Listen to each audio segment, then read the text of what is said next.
Yang ingin saya sampaikan, aksi yang dilakukan oleh perempuan yang bernama Zakiah Aini ini tergolong aksi nekat. Cuman agak janggal kalau melihat apa yang dia lakukan.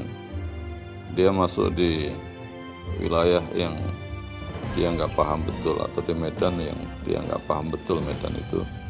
Terlihat dengan mundar mandirnya dia, celingak-celinguk dia, dan kemudian apa yang dia lakukan dengan airsoft gun itu, idealnya polisi itu melumpuhkan. Masih ada ruang negosiasi, senekat dia sekalipun dia ingin mati, dia adalah manusia yang juga masih memungkinkan untuk diajak bicara dan disentuh perasaannya, yang bisa jadi kemudian dia berubah atau mengurungkan niatnya. Ada kewenangan diskresi memang, tapi amanat undang-undang adalah polisi itu dalam tindakan kalau bisa melumpuhkan dibawa ke pengadilan. Kemudian di pengadilan lah kemudian diputuskan apakah dia memang melakukan aksi kriminal dengan tindakan teror yang dia lakukan, atau kemudian bisa dikategorikan sebagai aksi terorisme dan dia mendapatkan hukuman sesuai dengan kadar kesalahan yang dia lakukan.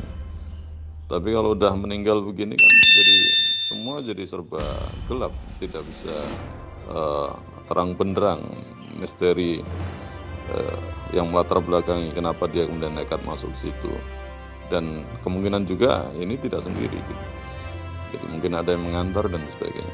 Soal airsoft gun ini bisa didapatkan di pasaran umum, banyak sekali dijual, online juga, offline juga banyak yang jual airsoft gun itu, dan biasanya mereka melengkapi dengan kartu perbakin yang biasanya juga itu adalah abal-abal gitu. Kemudian yang ingin saya sampaikan juga, jadi kita ini kadang-kadang tergesa-gesa untuk melabeli terorisme atau kemudian yang melakukan adalah seorang teroris. Jadi padahal aksi-aksi teror itu tidak selalu kemudian bisa dikategorikan sebagai terorisme menurut Undang-Undang 15 nomor 5 tahun 2018. Dan oleh karena itu, jadi kadang-kadang yang berbahaya adalah ketika kita diinjeksikan satu persepsi terorisme itu macam sertifikat halal untuk menghilangkan nyawa atau melakukan perlakuan apapun pada seseorang. Ini sangat berbahaya. Jadi ini bisa tindakan-tindakan aparat polisian itu juga menir dari kritik, dari minus kritik, jadi dianggap semua legal tindakannya, mulai dari hard power sampai soft power juga termasuk legal. Ini kan berbahaya. Jadi oleh karena itu dalam Undang-Undang nomor 5 tahun 2018 tentang Undang-Undang terorisme itu ada pasal yang merekomendasikan bentuknya tim macam komisi yang akan monitoring, memastikan semua berjalan secara profesional, transparan, dan tidak mengabaikan tentang hak-hak asasi pada setiap orang. Ini adalah cara-cara yang saya pikir secara tidak langsung bisa mereduksi atau mengikis dari tindakan-tindakan teror yang dilatar belakangi oleh dendam atau kemudian kemarahan. Bagaimana lembaga-lembaga terkait yang punya kewenangan dalam kontraterorisme itu, bagaimana dia bisa memotong ranting, memotong batang sampai kemudian juga mencabut akar, tapi tidak menimbulkan kerusakan habitat di sekelilingnya gitu loh. Ini penting sekali.